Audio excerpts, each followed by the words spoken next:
Xi Jinping secured an unprecedented third term as China's head of state and supreme military commander. Delegates to the Congress on Friday also formally reappointed Xi as chairman of the Central Military Commission (CMC). As unprecedented as it could be, Xi Jinping has announced his dictatorial cult of personality which goes beyond the terms of founding leader Mao Zedong. In his third term, the Chinese Communist Party (CCP) put him above Mao Zedong. China's supreme commander did not hide this.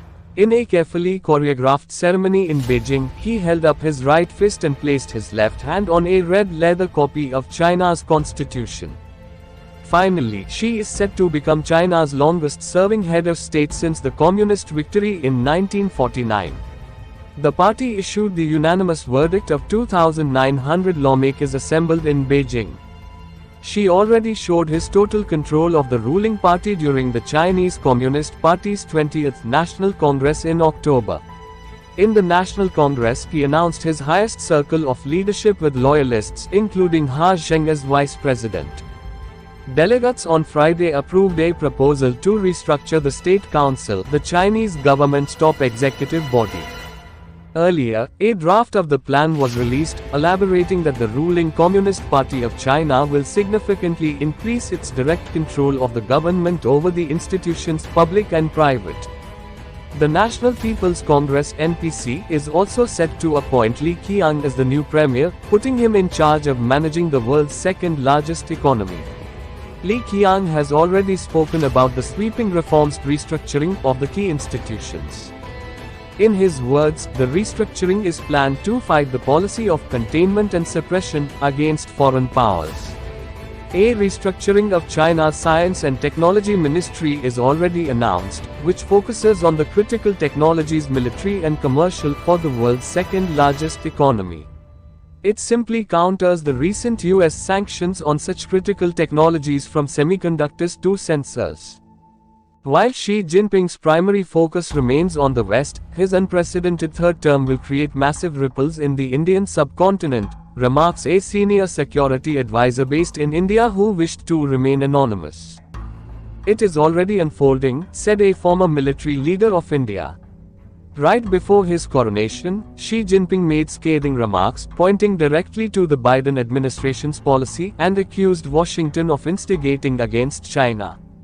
Backing up, Chinese Foreign Minister Qin Gang issued another warning to the US establishment that there will surely be conflict and confrontation if the US doesn't change course.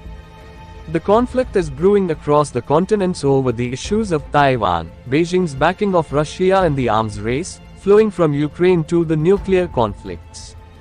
And it is not at all an empty promise. Despite the COVID-19-induced catastrophe and faltering real estate industry, China has shown resilience in its economic growth. In fact, China has registered its GDP growth at 3% against 2.1% of the US economy. The robust economic growth based on its dominant export-oriented global supply chain will fuel the Chinese military to continue expanding its military assets, including the heavier nuclear arsenal. There are no surprises here, says a former military chief. The simmering border conflict with China will escalate as Xi is ready to go beyond the rules and conventions, he adds. Post-Galwan clashes in 2020, China has junked all old agreements for peace and tranquility earlier. China has replaced it with its strategy of incremental encroachment, by raising new areas, renaming them, and following it up with ground troops. The talks with China have only resulted in avoiding military confrontation, barring a few.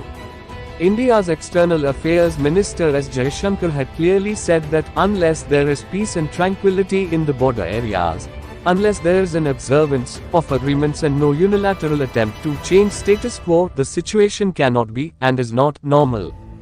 However, despite this, bilateral trade has surged, touching an all-time high at $100 billion.